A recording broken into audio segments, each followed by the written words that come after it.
Halo guys, perkenalkan nama saya Yolanda Cantika Duyanti dari jurusan Komunikasi dan Penyiaran Islam. Di sini saya akan mewawancarai salah satu guru BK yang ada di SMK Manbaul Ulum, Kecamatan Dukul Puntang, Kabupaten Cirebon, dengan tema peranan bimbingan konseling dalam membangun moralitas pelajar. Ayo semuanya, seruan kita selanjutnya, let's go!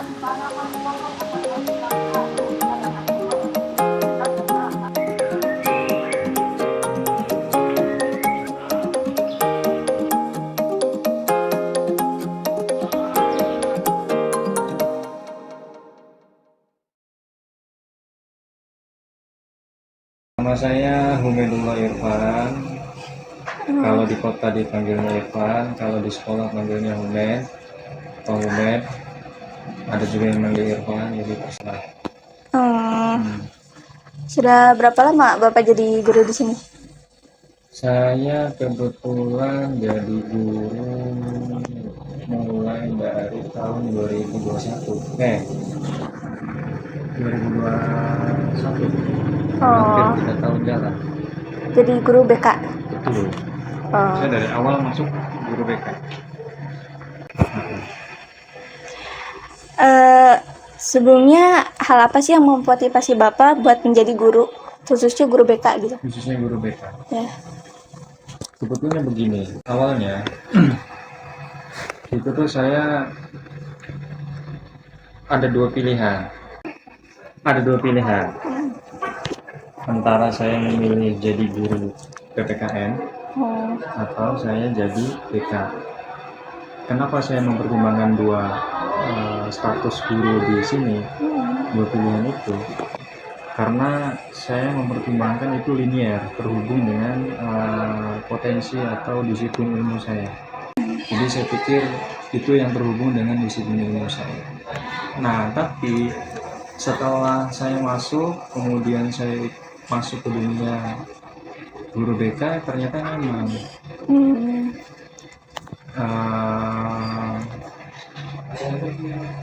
salah satunya kenapa kok nyaman adalah satu, saya bisa membangun kesadaran ya, membangun pengembangan pemahaman, pemikiran anak-anak itu bisa langsung. Karena kan istilahnya konseling pribadi dengan konseling kelompok gitu ya. Jadi saya merasa nyaman. Itu aja sih sementara. Selanjutnya, apakah bimbingan konseling hanya mengatasi siswa yang bermasalah saja? Enggak, banyak. Kalau saya posisikan sebagai gambaran umum ya. Sebagai gambaran umum itu posisi BK itu malah justru menjadi semacam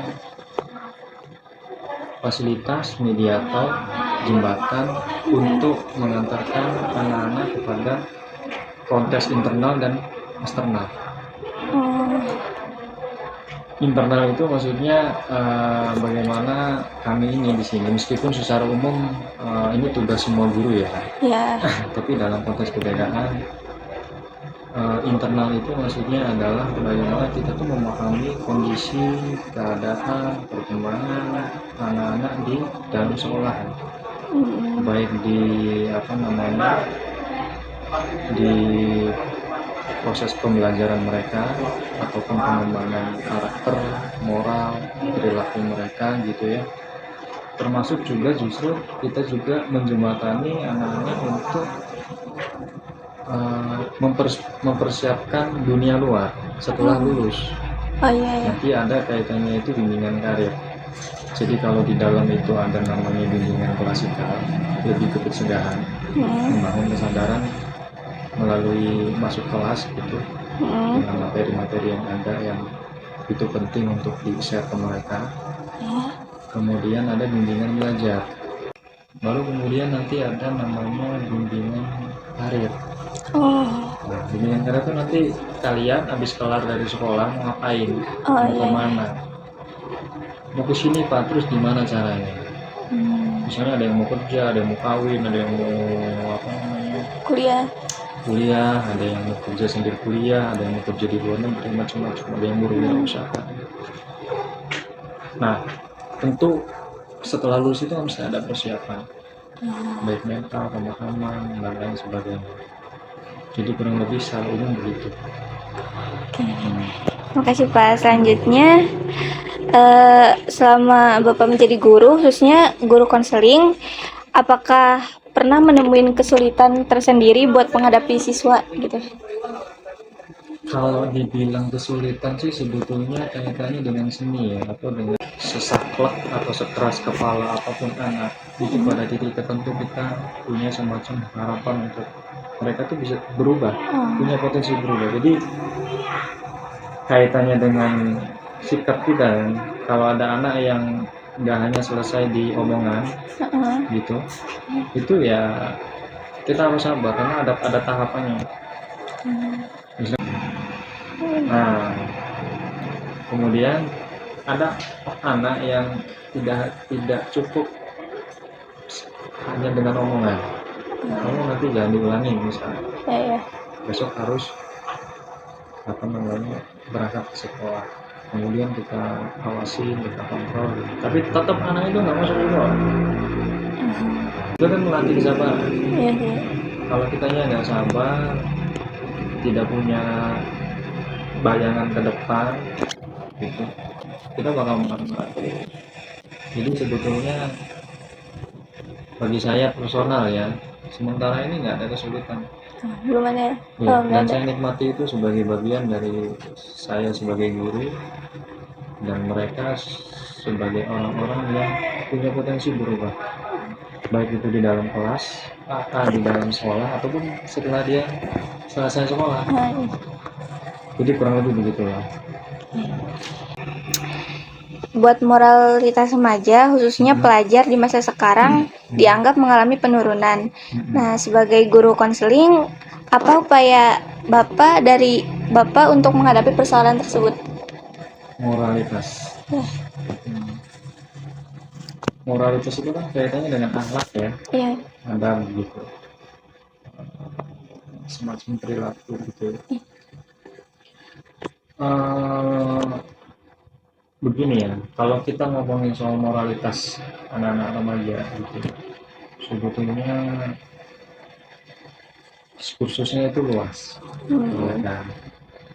Tapi kalau kita melihat konteks sekolah saya, kaitannya dengan bagaimana posisi BK,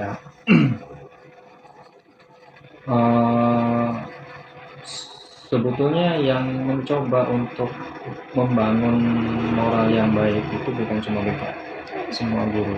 Jadi kita punya prinsip, ada uswah ya, tapi ada juga dengan aturan. Guru itu memberi contoh, kemudian juga diberlakukan aturan sekolah. Nah, kalau bimbingan konseling gimana? Ada yang sifatnya bimbingan klasikal tadi, masuk kelas. Jadi ada beberapa guru BK yang memang masuk kelas. Dia memberikan pemahaman, kesadaran tentang nilai-nilai moral, nilai-nilai kebaikan, nilai kejujuran, nilai kepercayaan diri, nilai disiplin, nilai kesabaran, nilai-nilai yang ideal gitu. Itu tuh satu sisi di kelas. Contohnya apa yang diajarkan di kelas, terutama oleh guru-guru BK ya, karena guru BK itu kan materinya adalah materi pendidikan karakter ya, lebih ke situ ya. Jadi bisa ke soal memahami kenakalan remaja, bisa juga tentang bullying, bisa juga tentang membangun kesadaran belajar yang oke, yang bagus gitu. Yang perlu kita tingkatkan adalah pemahaman tentang pemikiran, bagaimana bisa berprestasi, bagaimana supaya kamu punya imajinasi gambaran tentang masa depanmu dan seterusnya. Jadi ada yang levelnya perlu khusus, ada yang levelnya dia sudah selesai di level internal. Karena kan tadi saya bilang bahwa latar belakang anak-anak itu tidak hanya person, karena kan makhluk sosial. ada yang memang keluarganya kurang harmonis. Nah, itu perlu dibangun dulu kan, kepercayaan diri, perlu pemahaman tentang bagaimana memaafkan keluarga, memaafkan masa lalu. Sehingga kalau itunya udah selesai, baru kita kembangin potensinya dia, minat bakatnya dia gitu. Kayak gitu kurang lebih. Jadi tergantung anaknya, nggak bisa ditangani dengan metode yang sama. Jadi tergantung anaknya. Kayak gitu. Kalau untuk dari siswa-siswi nih, buat Bapak sendiri, apa permasalahan yang paling sering gitu dihadapi oleh Bapak? Ya, tentang siswa-siswa di sini. Yang paling sering biasa. Apa kenakalan atau apa? Masalah apa sih? Apa? Kalau kenakalan pasti ya, tapi levelnya masih biasa aja sih. Itu bagi saya itu masalah remeh-temeh yang mereka nggak punya cara problem solvingnya seperti apa. Kita perlu misalnya gini, Alfa tadi contohnya sudah ya. Tapi setiap wali kelas itu dia punya semacam caranya sendiri dalam menangani, menyikapi siswanya yang terutama yang bermasalah di Alfa, di masalah absensi gitu. Ada yang 2 minggu setelah ditangani sendiri di home visit gitu ya. Tapi dia pertama jalan sendiri, tapi ketika sudah jalan dia ternyata perlu bantuan mereka. Jadi 2 minggu dia baru lapor. Ada juga yang 1 minggu udah lapor. Jadi macam-macam ya tingkat absensinya. Yang sering saya temukan itu. Kemudian kalau ditanya bullying masih ada nggak? Ada, tapi tidak dominan. Paling kasusnya 3-4 itu pun levelnya masih biasa. Tidak sampai kayak yang di medsos-medsos itu ya, ada kekerasan, digebukin segala macam. Nggak sampai ke situ. Paling levelnya masih omongan ya. Kakak tingkat sama adik tingkat biar kelihatan, kemudian tak terima, kemudian mengeluarkan ucapan yang bikin tersinggung, bikin nggak enak gitu. Sampai kemudian dari situ efeknya malas ke sekolah gitu dan seterusnya. Akhirnya ada laporan dari salah satu temennya ke wali kelasnya laporan.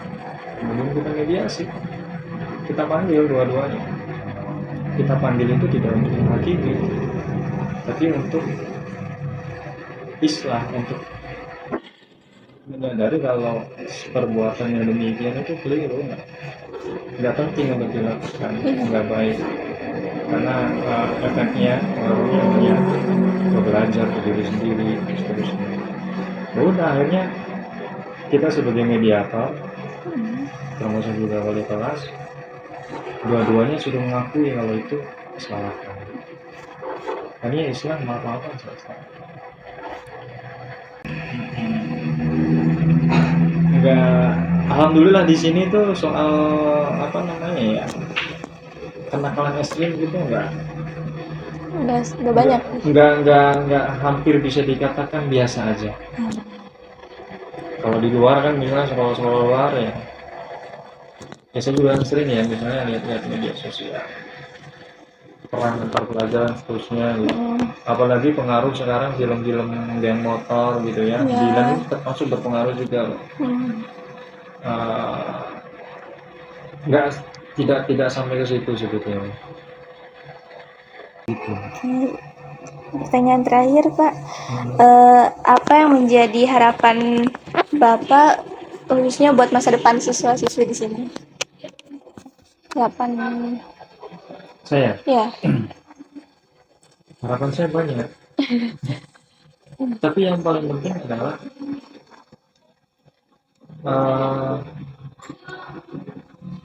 bagi saya literasi itu penting. Literasi yang hidup, bukan cuma membaca teks. Literasi yang hidup satu.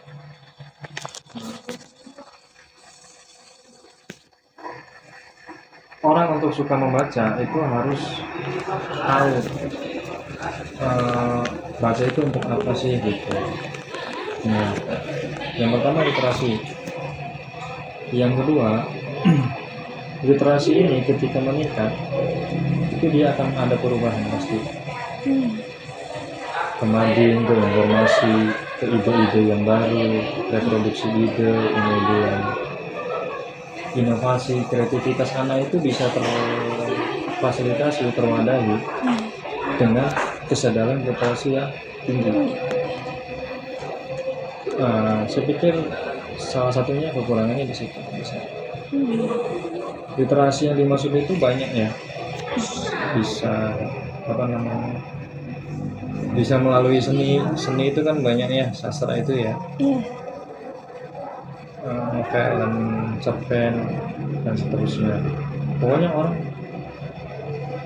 lingkungannya harus literatif dulu. Literatif itu bukan cuma nulis, bukan cuma baca, tapi keinginan untuk tahu sesuatu yang baru, merasa kurang terus. Itu belum ada. Karena kenapa itu penting? Karena orang sekarang dibangun kesadarannya itu dengan kesadaran yang pragmatis. Habis kelar sekolah ya udah, gimana caranya dapat duit, untuk dapat duit ya kerja. Orang nggak punya semacam gambar imajinasi kalau ternyata belajar itu nggak ada hentinya gitu. Nah, itu yang pertama. Yang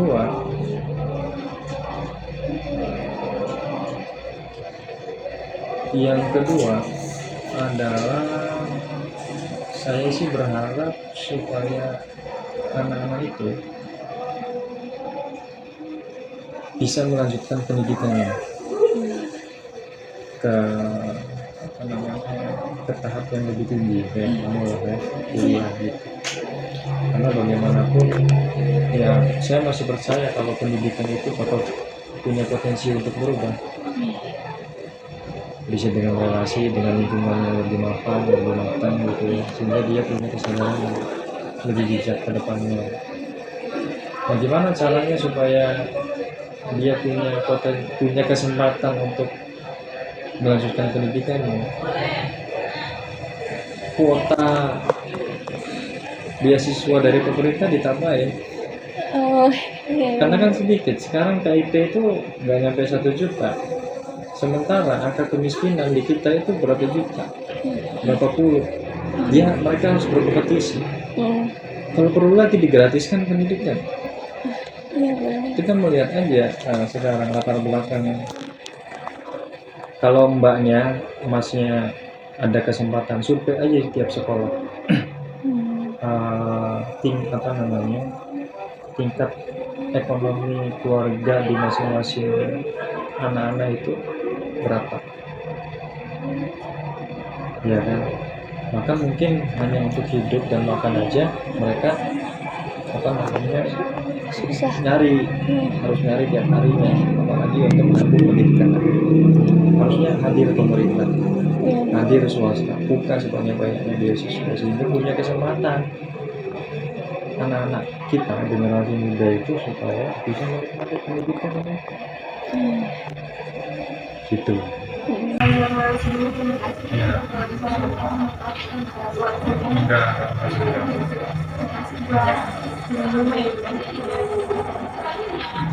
Sama-sama, mudah-mudahan berguna, bermanfaat, dan juga dilancarkan tugasnya. Oke, gitu ya. Oke guys, mungkin cukup sekian wawancara yang bisa saya bawakan. Terima kasih kepada Pak Umed yang telah menjadi narasumber dan kru yang telah membantu dalam mensukseskan acara ini. Mohon maaf bila banyak kekurangan. Saya Yolanda Cantika Dwi